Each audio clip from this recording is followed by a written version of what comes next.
Hello everyone, welcome to all of you on my YouTube channel plus English. मैं हूँ श्रद्धा खंडेलवाल और आज हम बात करने वाले हैं क्वेश्चन आंसर्स के बारे में, जो कि है हमारी पोअम अमांडा के।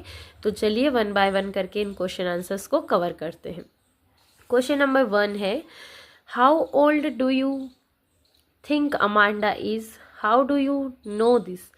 आपको क्या लगता है कि अमांडा की एज क्या होगी और आपको ये कैसे पता चला? तो इसका आंसर है Amanda is a young girl. Amanda एक यंग गर्ल है who is around 9 to 10 years old. वो लगभग 9 to 10 ईयर्स ओल्ड होगी। इसमें आप और भी कुछ लिख सकते हैं, 13 साल तक कुछ लिख सकते हैं, क्योंकि एक टीनेजर के जो हमने पढ़ा पोम उससे हमें समझ में आया कि एक टीनेजर वाली एज है यहाँ पर, है ना। तो आप यहाँ पे और भी लिख सकते हैं 9 to 10 जैसे मैंने लिखा है, या फिर आप 11 to 13 इस तरह से कुछ लिख सकते हैं। The things that she has been instructed about are the ones given to children of her age. ऐसा क्यों बोला हमने कि 9 से 10 साल की होगी? क्योंकि जिस तरह से पोअम में उसे ट्रीट किया जा रहा है, जिस तरह से उसे इंस्ट्रक्ट किया जा रहा है, उससे समझ में आता है कि ये इसी तरह की एज के बच्चों को यहाँ पे ट्रीट किया जाता है। In addition her mother stops her from eating chocolate since she has an acne. This is something which tells that Amanda is a young girl. जिस तरह से उसकी मदर उसे चिल्लाती हैं, ईटिंग करने से रोकती हैं चॉकलेट को और बोलती हैं कि तुम्हारे एक्ने आ जाएंगे, और इन सब चीज़ों से हमें समझ में आता है कि हाँ, वो एक यंग गर्ल होगी, क्योंकि ये सारी चीज़ें यंग गर्ल को ही होती हैं और उस समय बहुत ज़्यादा मदर उनकी केयर भी करती है। क्वेश्चन नंबर 2 है, who do you think is speaking to her? आपको क्या लगता है कि अमांडा से कौन बात कर रहा था पोअम में जब हमने पढ़ा था? आंसर है, in the poem it seems as if one of the parents of Amanda is speaking to her. Amanda के पेरेंट्स में से कोई एक उनसे बात कर रहा था, ऐसा हमें लगता है। It is most likely that it's her mother. ये हम कह सकते हैं कि वैसे उनकी मदर होगी। क्यों? क्योंकि a mother always strives to guide her child, hence it appears that the speaker is her mother.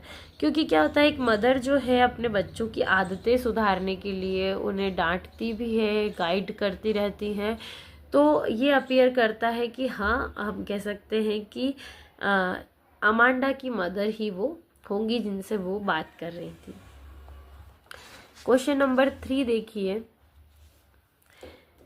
Why are stanzas 2, 4 and 6 given in parenthesis? 2, 4 and 6 stanza को parenthesis तरह क्यों यूज किया गया है? आंसर है, stanzas 2, 4 and 6 given in parenthesis as they show the inner thoughts of Amanda, क्योंकि ये हमें अमांडा के इनर थॉट्स को बताता है कि अमांडा क्या सोच रही हैं। when she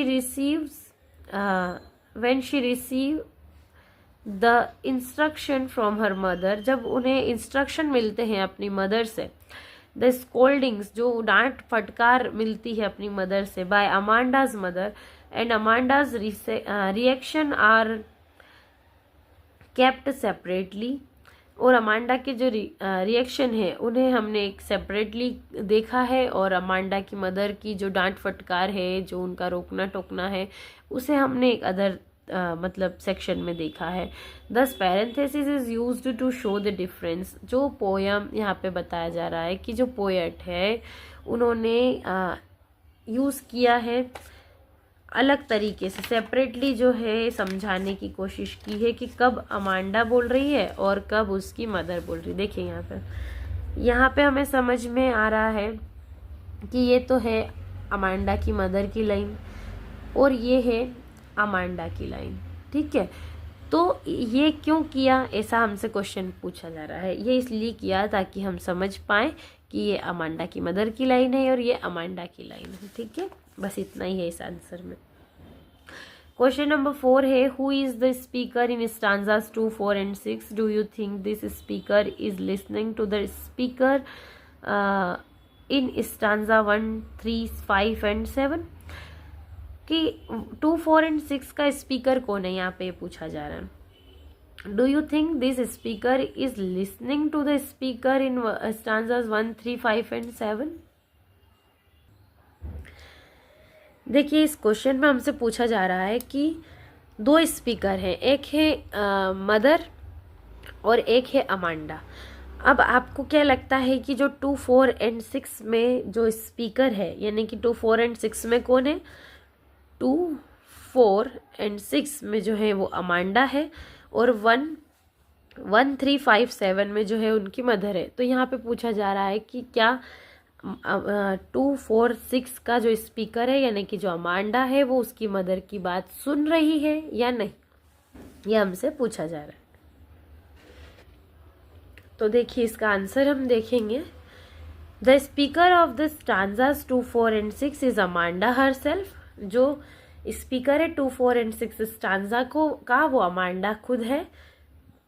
no, Amanda is not listening to her mother's words in stanzas 1, 3, 5 and 7 as she is busy in her imagination। नहीं, अमांडा जो है 1, 3, 5, 7 में जो उसकी मदर स्पीकर है उनकी बात नहीं सुन रही है, क्योंकि वो अपनी इमेजिनेशन में बिजी है। सीधा क्वेश्चन यहाँ पे ये है इसका कि क्या अमांडा अपनी मदर की बात सुन रही है? तो इसका आंसर है कि नहीं, अमांडा अपनी मदर की बात नहीं सुन रही है। क्यों? क्योंकि वो अपनी इमेजिनेशन में खो चुकी है। ठीक है, लेकिन इसे क्या है, थोड़ा सा घुमा के पूछ लिया गया कि ये स्पीकर इस स्टांजा में, ये स्पीकर इस स्टांजा में, उसमें कंफ्यूज नहीं होना आपको, है ना। नेक्स्ट क्वेश्चन देखेंगे, हमारा क्वेश्चन नंबर 5 है, what could Amanda do if she were a mermaid. अगर अमांडा मरमेड होती, यानी कि एक जल परी होती, तो वो क्या करती? हमने पोएम में पढ़ा भी है। If Amanda were a mermaid she would be the sole inhabitant of the sea. एक ऐसी सोल होती, एक ऐसी आत्मा होती, एक ऐसा जीव होती जो कि अकेली होती उस समुद्र में, and could drift happily on a languid emerald सी।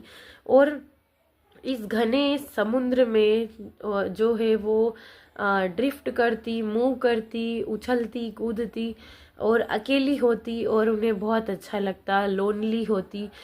ठीक है, तो इस तरह से वो इमेजिनेशन कर रही होती है। क्वेश्चन नंबर 6 है,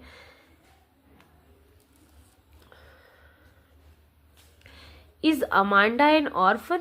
वाई डज शी से सो? क्या अमांडा एक ऑर्फन थी, एक अनाथ थी? अगर नहीं तो फिर उन्होंने ऐसा क्यों कहा कि वो एक ऑर्फन है? आंसर है इसका no, Amanda is not an orphan. Amanda orphan नहीं थी, अनाथ नहीं थी। She says so as she wants to live freely. वो इसलिए ऐसा कहती क्योंकि वो फ्रीली रहना चाहती थी, क्योंकि उनकी मदर, उन्हें पता है ना कि बार बार डांटती रहती थी, ऐसा मत करो, ऐसा मत करो, रोकती रहती थी, तो वो फ्रीली रहना चाहती थी। इसलिए वो कह रही थी कि मैं काश एक ऑर्फन होती, इसलिए वो ऐसा कल्पना में सोच रही हैं। ऑर्फन का मीनिंग यहाँ पे है कि मैं काश अकेली रहती, मुझे कोई रोकने टोकने वाला नहीं होता, इस तरह से। She is constantly nagged by her mother, जो कि लगातार उनकी मदर के द्वारा अमांडा को डांटा जाता था। She wishes to roam around the streets alone and draw dust pattern with her bare feet. वो चाहती थी कि वो अकेली जो है गलियों में घूमे और अपने बेयर फिट से जो है अपने ऐसे धूल के ऊपर चले, जिससे वो निशान बने। She thinks if she were N orphan, इसलिए वो सोचती थी कि काश मैं एक ऑर्फन होती। यहाँ पे वर का यूज ही इसीलिए किया गया है ना। ये इमेजिनेशन को बताता है, होने को बताता है कि काश मैं ऐसी होती। If I were, if she were, if he were, इस तरह से हम यूज करते हैं ना। She would do whatever she wants and nobody would instruct her. वो चाहती थी कि वो जो भी चाहे वो करे, कोई भी उन्हें इंस्ट्रक्ट करने वाला ना हो, कोई भी उन्हें रोकने टोकने वाला ना हो। इसलिए वो कह रही थी कि मैं एक ऑर्फन होती। क्वेश्चन नंबर 7 है, do you know the story of Rapunzel? Why does she wants to be Rapunzel? क्या आप रेपेंजल की कहानी के बारे में जानते हो और अमांडा रेपंजल क्यों बनना चाहती थी? इसका आंसर देखेंगे। Rapunzel is a fairy tale character, एक फेरी टेल कैरेक्टर है, ठीक है, कहानी है ये एक रेपंजल वाली। She was locked in a tower by a witch, जो कि रेपंजल को लॉक कर दिया जाता है एक टावर में एक विच के द्वारा, ठीक है, विच यानी कि एक चुड़ैल के द्वारा। After some time she adapted to the tower and was very happy in the tower. थोड़े समय बाद क्या होता है कि वो टावर में बहुत ही ज़्यादा खुश होती है। She had very long blonde hair, उनके रेपंजल के उसके बहुत लंबे बाल होते हैं, जिससे क्या होता है which was used by the witch to climb the tower. और वो जो चुड़ैल है, वो जो विच है, वो उन बालों का, रेपंजल के बालों का यूज करके उस टावर के ऊपर चढ़ती है। और इन द सेम वे, इसी तरह से अमांडा जो है विश कर रही है to live her life like Rapunzel की तरह वो रहे, अपनी लाइफ बिताए ऑन अ हाई टावर पे, where she will be all alone, जहाँ पे वो पूरी तरह से अलोन हो, and have freedom and peace, जहाँ पे फ्रीडम हो, पीस हो, शांति हो। But she would never let her bright hair down for anyone to climb to the tower. लेकिन अमांडा नहीं चाहती थी कि वो रेपंजल की तरह जो है अपने हेयर नीचे डाले, जिससे कि कोई भी उनके बालों को पकड़ के ऊपर चढ़कर आ जाए और उन्हें डिस्टर्बेंस हो, तो वो ऐसा नहीं करना चाहती थी। क्वेश्चन नंबर 8 है, what does the girl yearn for, what does this poem tell you about Amanda? एक लड़की क्या चाहती थी और ये पोएम आपको क्या बताती है अमांडा के बारे में? Amanda yearns for freedom and silence. Amanda एक चीज चाहती थी और वो थी फ्रीडम एंड साइलेंस। उसे शांति चाहिए थी, आज़ादी चाहिए थी। She is annoyed with the constant instruction give to her by her mother. वो घबरा गई थी, एनॉयड हो गई थी उसकी मदर के द्वारा दिए गए जो इंस्ट्रक्शन डेली थोड़ी थोड़ी देर में उसे दिए जाते थे, उससे वो घबरा गई थी। She wants to stay alone, और इसलिए वो अकेले रहना चाहती थी। This show that Amanda fed up of the continuous scolding she receives from her mother. इसलिए जो है ये हमें बताता है कि अमांडा जो है ये जो कंटिन्यूअसली उसे डांटा जा रहा था, स्कोल्ड किया जा रहा था उसकी मदर के द्वारा, वो घबरा गई थी। She wants to go away from her to a place, वो वहाँ से एक प्लेस पर चली जाना चाहती थी, where she would not be constantly nagged and would be able to live peacefully, जहाँ पर उसे बार बार कंटिन्यूसली नेग्ड न किया जाता हो, डांटा न जाता हो, स्कॉल्ड न किया जाता हो, और वो पीसफुली वहाँ पर रह सके, इसी जगह पे वो जाना चाहती थी। क्वेश्चन नंबर 9 है, read the stanza, read the last stanza. Do you think Amanda is sucking and is Moody? Last stanza पढ़िए और उस स्टांजा को पढ़ने से क्या आपको लगता है कि अमांडा मूडी थी, सकिंग थी? तो इसका आंसर देखेंगे। हमने पढ़ लिया है, ये पोएम पढ़ ली, उसमें लास्ट स्टांजा आप समझ लीजिएगा। आंसर है no, Amanda is neither sulking nor moody, ना ही वो सकिंग थी एंड न ही वो मूडी थी। She just yearns for freedom, सिर्फ वो फ्रीडम चाहती थी। She imagine her own world, वो अपनी एक दुनिया, अलग दुनिया खोजती थी।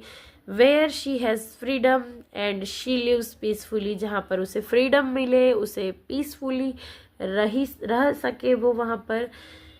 She is completely lost in her thoughts and is therefore not paying attention to her mother, वो अपने थॉट्स में पूरी तरह से खो जाती थी, अपनी इमेजिनेशन में, इसलिए वो अपनी मदर को जो है अटेंशन नहीं दे पाती थी।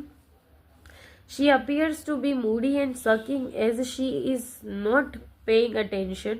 वो मूडी और सकिंग इसलिए हम कह रहे हैं कि वो अटेंशन पे नहीं करती थी उसकी मदर को, but she is not sucking and is not Moody, ना ही वो सकिंग थी ना ही मूडी थी, वो सिर्फ अपनी इमेजिनेशन में खो जाती थी, क्योंकि वो चाहती थी कि उसे फ्रीडम मिले और उसे पीसफुली वो रह सके। तो इसी के साथ हमारे अमांडा के भी क्वेश्चन आंसर कंप्लीट होते हैं। मिलेंगे इसकी नेक्स्ट वीडियो में जिसमें हम चैप्टर 5 पहले कवर करेंगे।